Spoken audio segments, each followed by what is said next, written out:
Hi friends, idli upma சுவையாக இட்லி பாக்கியானா இது மாதிரி இட்லி உப்புமா செஞ்சு சாப்பிட்லாம். 8 இட்லி பாக்கியாக இருக்குது. 8 இட்லியும் உதிர்த்து விட்டுடலாம். இட்லி பாக்கியானா வேஸ்ட் பண்ணக்கூடாது. இது மாதிரி உப்புமா செஞ்சு சாப்பிட்டா நல்லா சுவையாக இருக்கும். 10 நிமிஷத்தில் ஃபாஸ்ட்டாக செஞ்சிடலாம் இந்த உப்புமா. எல்லா இட்லியும் உதிர்த்து விட்டாச்சு. உப்புமா செய்ய ஆரம்பிக்கலாம். அடுப்பு மீடியம் ஃப்ளேமில் வச்சு கடாயில் 2 ஸ்பூன் தேங்காய் எண்ணெய், 1 ஸ்பூன் கடுகு வெடித்ததும் 1 ஸ்பூன் கடலைப்பருப்பு, தாளிக்கிற உளுத்தம் பருப்பு 1 ஸ்பூன் போட்டு வணக்கி விட்டுடலாம். கடலைப்பருப்பு உளுந்தும் செவக்கட்டும்.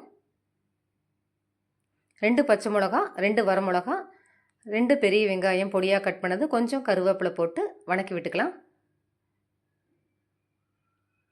வெங்காயம் கலர் மாறினதும் 1/4 ஸ்பூன் மஞ்சத்தூள், 1/4 ஸ்பூன் உப்பு. இட்லியிலேயே உப்பு இருக்கும், அதனால் கம்மியாக சேர்த்துக்கலாம். வணக்கி விட்டுட்டு அடுப்பை சிம் பண்ணிவிட்டு உதிர்த்து வச்ச இட்லியை சேர்த்துடலாம்.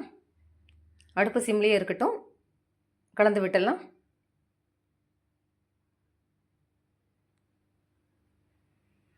கடைசியில் இட்லி பொடி மேலால் 2 ஸ்பூன் அளவு தூவி விட்டு கலந்து சாப்பிட்லாம். இட்லி உப்புமா சூப்பராக ரெடி ஆயிடுச்சு. தொட்டுக்க எதுவும் தேவையில்லை. இட்லி பொடி வாசத்தோட இட்லி உப்புமா அருமையாக ரெடி ஆயிடுச்சு. இதே மாதிரி இட்லி உப்புமா நீங்களும் செஞ்சு பாருங்கள். எப்படி இருக்குன்னு கமெண்டில் சொல்லுங்கள். Thank you friends.